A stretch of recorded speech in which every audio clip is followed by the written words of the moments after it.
Welcome to Sweet Life Beat Life. We hope this video helps. You start by confirming the power source and mechanical readiness.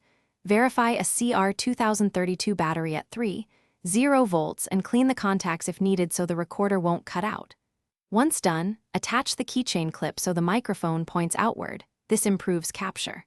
Press and hold the power button for 1 to 2 seconds. You should see a single blink.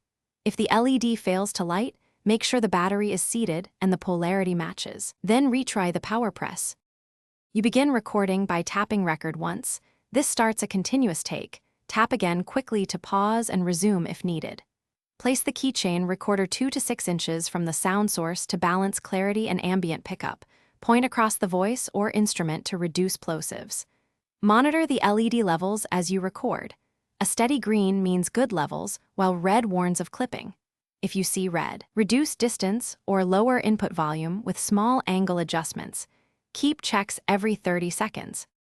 You complete the session by stopping recording and saving the file. Immediately label it with date and short descriptor so you can find it later. Then transfer via micro USB or Bluetooth. Use the recorder's designated transfer mode. Once connected, copy files to a backup folder. If playback reveals no audio, first confirm the mic and battery, then test another playback device to rule out file corruption.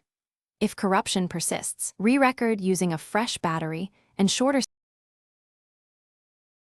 Thanks for watching. Consider subscribing if we helped you.